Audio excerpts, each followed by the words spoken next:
Bonjour, bonjour à tous.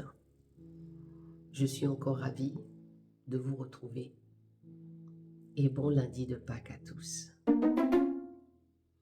Je viens ici un petit peu, je sors de mon live sur YouTube. J'étais en live ce matin et ce matin, l'enseignement était sur la Pâques. Voilà.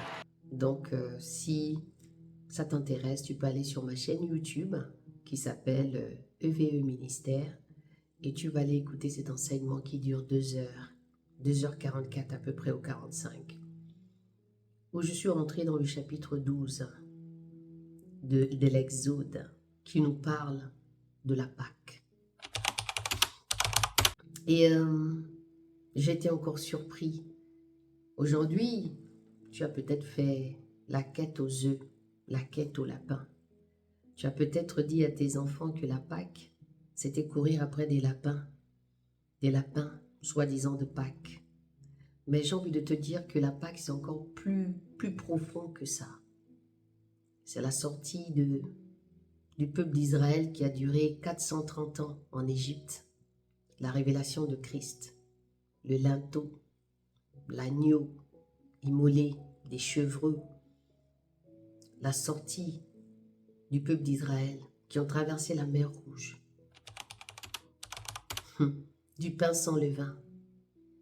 La sanctification, la mise à part. Je t'ai juste fait un ensemble de ce qu'on peut voir et écouter, de ce qu'on peut lire en fait, de la signification même de la Pâque.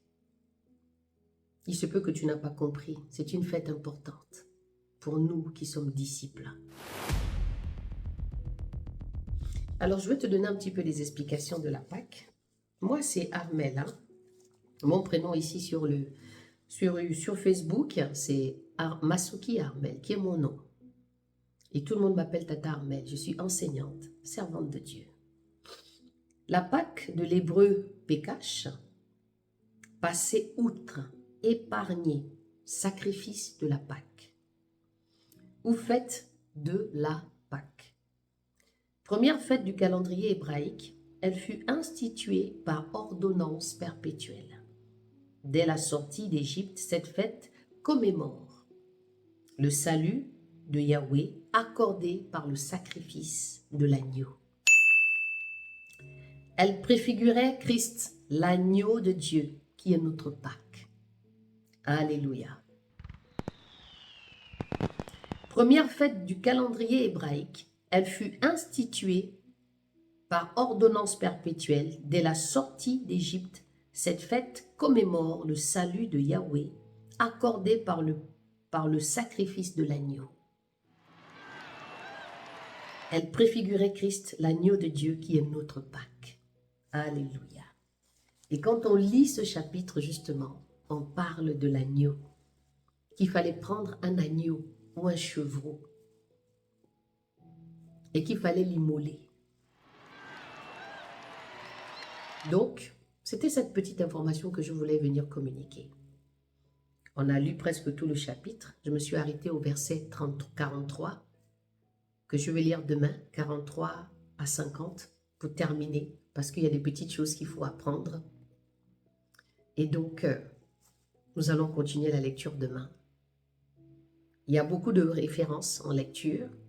Exode 12, il y a aussi Lévitique 23, il y a Jean et il y a 1 Corinthiens. Et tout ça, et tout ce temps, cette semaine, c'est pour continuer à parler de la Pâque. Qu'est-ce que c'est la Pâque? Qu'est-ce que c'est la Pâque pour nous les disciples?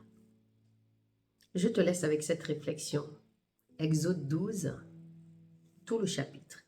Il faut tout le lire pour comprendre la signification de la Pâque. Tu as peut-être entendu, tu as vu des églises dire la Pâque, la Pâque, la Pâque.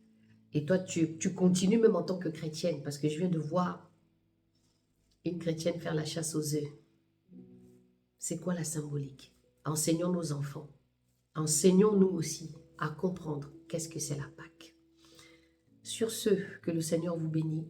Je vous souhaite un bon lundi de Pâques dans le nom de Jésus-Christ. Alléluia. Merci Seigneur pour ta parole.